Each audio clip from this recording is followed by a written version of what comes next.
spirituel que le chrétien est supposé mener, dans lequel il est supposé user de violence. L'apôtre Paul parle régulièrement de ce combat qu'il qualifie de combat de la foi. Il parle des armes spirituelles dans les mêmes termes que l'on parle des armes d'un légionnaire de son époque, épée, bouclier, cuirasse.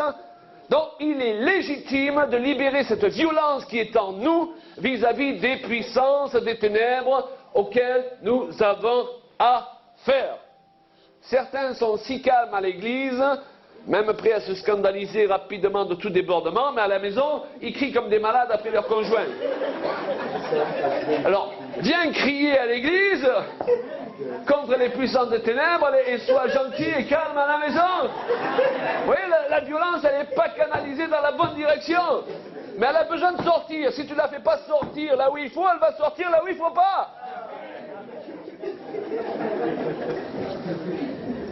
Alors, allez chercher le guerrier en nous. Moi, je vous rassure, il n'y a rien d'occulte dans cette expression. Libérer le guerrier.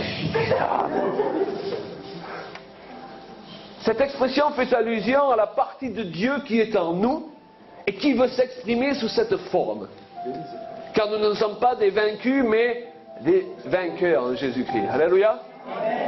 On a souvent l'image du chrétien comme quelqu'un de mou, qui n'a pas de personnalité, pas sûr de lui, excessivement pacifiste.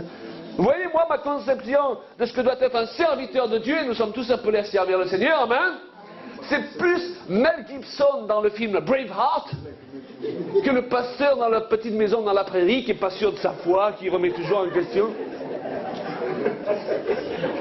Pour moi, c'est un guerrier, le serviteur de Dieu. Alléluia.